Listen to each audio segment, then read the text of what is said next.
This is my prelude, right? I've talked before about the fact that I wanted to get the whole course sort of under our belt in sort of basic form, if you like, before I went back and looked at some of the more detailed aspects of it. So that's why today we're coming back to one of the elements that comes under databases, okay? And as has been mentioned, query by example comes up in HSC exams. It's one of the most important, frequently mentioned topics. But it sort of comes in parallel to SQL in more ways than one. And so when we were learning it, I thought, okay, I'll just get you guys to master SQL first. And then when you get to QBE, you'll appreciate it a little more. All right? So let's start at the top.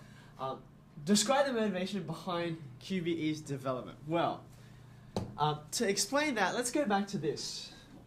Because I said that query by example was sort of developed in parallel with structured query language. Okay? Now, let's think back. How much do you still have up there in your brain? How do you write a query in SQL? Remember, there's 4 things. Okay. First, select. Now, select what? Good. So you might choose identify a field out of the a database, right? So you might say select name and address. Right? And then what was the next thing after select? From. And what does that identify? That's right. So for instance, it might be the students table. Okay? Alright, now, 2 more.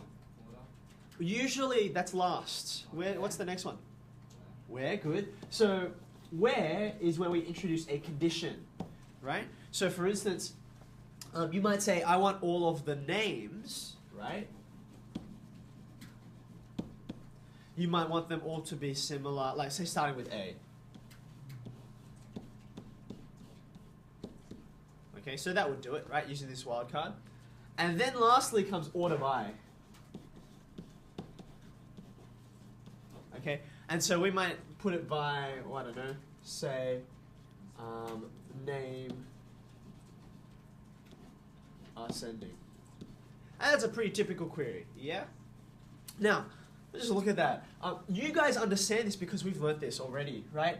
But actually, number 1, this is quite hard to master. We spent ages trying to learn all these, see what they all meant, and number 2, it's not just hard to understand, but it's also very easy to mess up, right? If you get a single character wrong in this, for instance, suppose instead of saying students, you forgot that it was like, plural, so you called it student, okay? The whole thing just melts down, okay? Because that's the nature of how computers work. They're like, you get one character wrong and it'll mess up everything. Or if you get select from, where, order by, if you get something slightly wrong there, again, the computer will just barf on you, okay?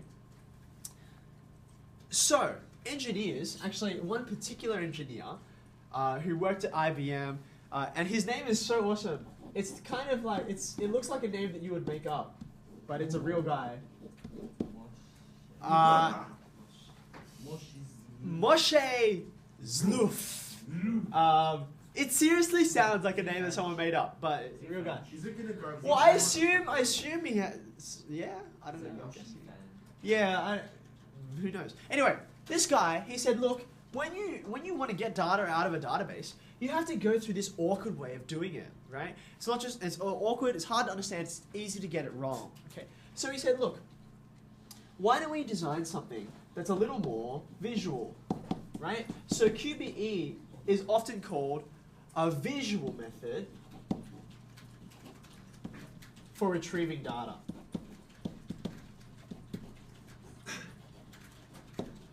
Okay? Now, before we unpack that a little more, remember what I'm trying to answer is, what's the motivation behind QBE's development? Okay? So basically, number 1, he wanted to make it easier to get data out. Okay, he wanted to make it easier. And secondly, he wanted to allow users to actually use this language without necessarily understanding it. Okay? He wanted to allow users to use SQL without having, done HSC IPT and having to work on understanding, well, okay, what do all these bits mean? Use SQL without understanding it. Now that might sound a bit terrible. You're like, no, we should always understand things before we use them, right? But I mean, the nature of the world and the nature of your life is that you use tons of things that you do not understand, right? For instance, just a simple example. You guys all know it's a good thing to eat fiber, right? But why? Like, why is that? Because someone told you. Okay. Yeah. Okay. All right. I hope you studied it in like PE or maybe later on in bio. But the point is, we do lots of things that are good without understanding them. Okay. And SQL is really, really useful. But lots of people were having trouble using it just because it was difficult to understand. Right.